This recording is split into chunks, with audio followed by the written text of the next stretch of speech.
অপেক্ষা করে আছি, আসেন দেশে। দেশে আছেন, দেখা হবে ইনশাল্লাহ রাজপথে।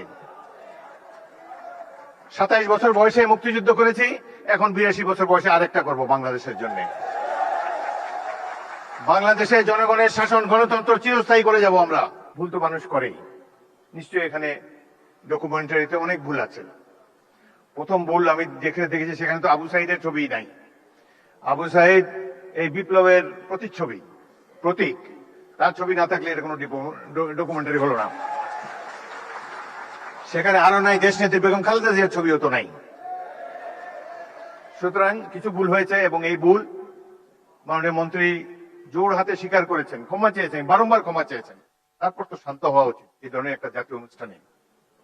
এটাকে পুষে সংসদের মতো একটা ওয়াকআউট, এটি বাঞ্ছনীয় নয়। আমি লক্ষ্য করেছি মাননীয় সংসদ সদস্য আক্তার, তিনি তার অনুসারীদেরকে প্রশমিত করার চেষ্টা করেছেন, কিন্তু বাংলাদেশের নেতাকে তো মানে না সহজে অনুসারীরা। প্রতি মুহূর্তেই তারা যে নেতার চেয়ে বড়, এটা প্রমাণ দেওয়ার জন্য মুখিয়ে থাকে। সেই কারণেই এই ধরনের একটা অনুষ্ঠানের এই পরিণতি হলো।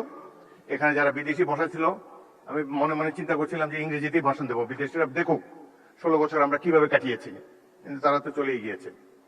যাই হোক, জাতীয় অনুষ্ঠানে এই ধরনের বিশৃঙ্খলতা মোটেই কাম্য ছিল না।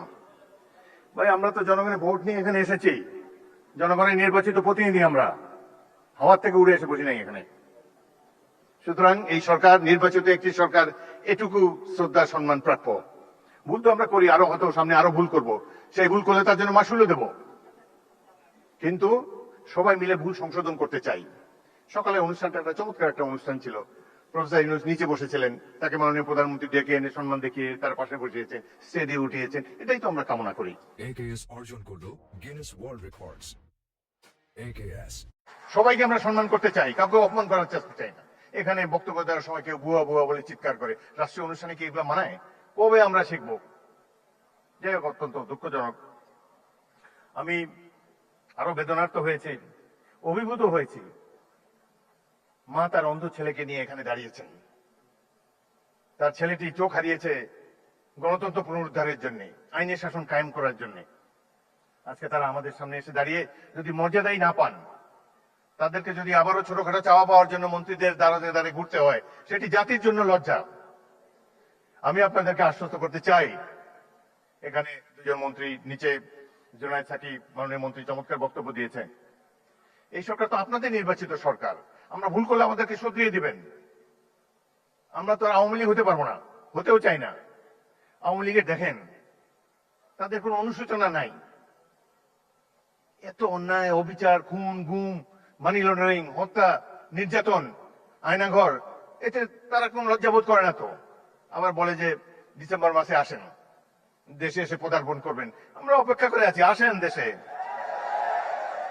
দেশে আছেন, দেখা হবে ইনশাল্লাহ রাজপথে। 27 বছর বয়সে মুক্তিযুদ্ধ করেছি, এখন 82 বছর বয়সে আরেকটা করব বাংলাদেশের জন্য। বাংলাদেশের জনগণের শাসন, গণতন্ত্র চিরস্থায়ী করে যাব আমরা। রক্ত দিয়েছি এই দেশের জন্য, যুদ্ধে আহত হয়েছিলাম 1971 সালে। এই ধরনের বাংলাদেশ দেখার জন্য নয়। ইনশাল্লাহ জুলাইয়ের যে ইতিহাস, গৌরবের ইতিহাস, পৃথিবীতে অনেক রাষ্ট্র আছে, তাদের এরকম নাগরিক নাই যে উদ্যত সঙ্গীনের সামনে দুহাত তুলি আবু সাইদের মতো দাঁড়াতে পারবে। কোন জাতি এত সাহসী? আমরা সেই জাতি, তাদেরকে নিয়ে আমরা গর্ববোধ করি।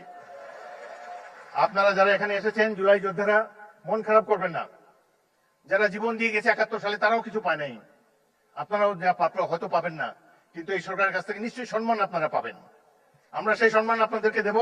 গরিব দেশে যতটুকু সাধ্য আছে সবকিছু উজাড় করে দেব আপনাদের কল্যাণের জন্য। বাংলাদেশের এই সরকারের সবচাইতে গুরুত্বপূর্ণ কাজ, জুলাইতে যারা আত্মাহুতি দিয়েছে সেই সব পরিবারের রক্ষণাবেক্ষণ করা, এটাই সবচাইতে পবিত্র দায়িত্ব।